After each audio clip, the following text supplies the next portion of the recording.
और कंप्लायंस नहीं किए, जबकि रेस्पोंडेंट 2 को ही कंप्लायंस करना है। और 20 मार्च 2024 का माननीय न्यायाधिपति विवेक अग्रवाल साहब का ऑर्डर है श्रीमान जी। मतलब ऑर्डर का पालन ही नहीं कर रहे। और ये लास्ट समय श्रीमान जी ने दिया था, अंतिम अवसर। मेरा निवेदन था कि हाँ भाई बताइए मानेश्वरी वर्मा जी। Yesterday we have filed the application for deferring the hearing of the present case because review petition filed by the state government.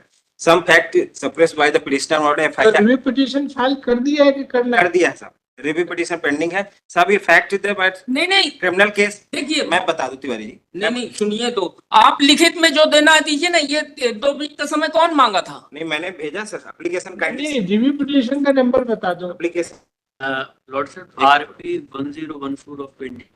नहीं, मेरे पास अभी आया नहीं है भी शायद। एप्लीकेशन है सर 25 मैंने भी देखना पेज है साहब। इनको 10 तारीख को 10 फरवरी को बुला लिया जाए श्रीमान जी, तो स्थिति स्पष्ट हो जाएगी। इन्हीं को कंप्लायंस करना है।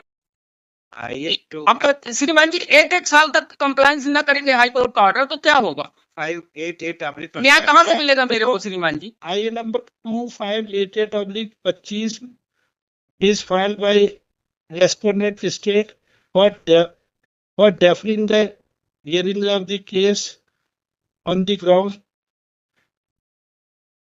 that review petition number para 4 में लिखा साहब 1014 आप 24 इज पेंडिंग। नहीं कहीं कुछ नहीं है। क्या आप असत्य कथन। ये 17/12 को आपने खुद समय मांगा था 4 वीक का, तो उसके बाद बढ़ेंगे आप। सप्रेस ऑफ फैक्ट है, इनके खिलाफ क्रिमिनल केस रजिस्टर्ड हुआ साहब, इनको सजा हुई है। कहीं कुछ नहीं है, पिटीशन नंबर कहीं कुछ नहीं है। 1014/24 which is इसका pending क्या for मतलब मैं जीता हुआ हूँ ना? यहाँ पे है ना। कहाँ अपील है? नहीं है अपील कुछ। ऑनरेबल रिव्यू कोर्ट नहीं है श्रीमान जी, ये बिना आधार की बातें कोर्ट के सामने प्रस्तुत कर रहे हैं। 1014 की आपके पास नकल है क्या? मेरे पास नहीं कुछ। तो ये बता रहे नहीं इन्होंने एप्लीकेशन में, ये जो कल एक एप्लीकेशन फाइल की है 4 फरवरी 25 को, इन्होंने बताया कि रिव्यू पिटीशन इन्होंने फाइल कर दिया। नहीं तो अगर फाइल की है तो मेरे को मिलती कॉपी, और स्टे होगा जब ना किसी बात का। बिना स्टे के थोड़ी माना जाएगा श्रीमान जी। फिर बढ़ा तो सकते हैं जब ये एक बार इन्होंने हमारे एप्लीकेशन लगाई है कि साहब हमारे रिव्यू ये पिटीशन 17/12 का श्रीमान जी का ही ऑर्डर है। 4 वीक के लिए इन्होंने, उसके बाद 4 फरवरी 25 को इन्होंने रिव्यू पिटीशन फाइल करके एप्लीकेशन फाइल की है। रिव्यू में अगर फाइल भी किए तो स्टे नहीं है, तो इसलिए नहीं माना जाएगा श्रीमान जी कानून के अनुसार। हाँ, therefore case is adjourned although strongly opposed by Shri Nagendra Tiwari in person that there is no stay, but judicial propriety demands that when a review petition or a appeal is filed, the concerned court may defer the case for a reasonable period so as to enable the party to get the order from the concerned court. ये 10 फरवरी को बुला लिया जाए श्रीमान जी को।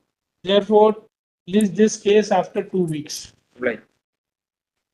तिवारी जी वैसे मैं तुम्हारी यार हिम्मत की दाद देता हूँ यार, रोज आखिर ऐसे नहीं कैसे, एक बार बता दिल कब कैसे जल गया, किस बात से जल गया बताइए। रोज कोर्ट में खड़े रहते हैं, मतलब अपन कुछ भी, तिवारी जी जो है इनकी कुछ क्वालिटीज की तो ये वैसे धरती पकड़ के अगर इनको पहाड़ पे लगा दो तो ये छेनी हथौड़ा से पूरा एक रोड बना देंगे जो आपकी पीडब्ल्यूडी। नहीं श्रीमान जी, आप अगर चाहेंगे तो अच्छे आदमी, ऑर्डर का पालन हो जाता। बताइए हाई कोर्ट के आदेश का पालन नहीं कर रहे हैं इनकी कुछ क्वालिटी तो अच्छी है। सप्रेस किया था मतलब ये धरती पकड़, धरती पुत्र, मतलब कुछ ना कुछ तो नहीं है, कहीं कुछ नहीं है। देना पड़ेगा सर। कुछ तो इनके अंदर भावना है जो कि इनको सुबह सारे काम छोड़ के अपना पैसा खर्च करके दिन भर कोर्ट में नहीं श्रीमान जी, ये बताएं कि इसमें दुख भरी कहानी क्या है?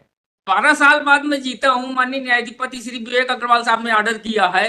मतलब आप पहले गवर्नमेंट सर्विस में थे, पंचायत सेक्रेटरी का मामला है श्रीमान जी। फिर आपको मैंने निकाल दिया। हाँ, अवैध तरीके से, हाँ, जिसको माननीय न्यायालय ने पाया कि ये बिल्कुल फाल से। तो फिर आप उस दिन से आपने चाणक्य की तरह पंचायत के जितने घपले हो रहे सबकी मतलब नींव में मट्ठा डालना शुरू कर दिया है।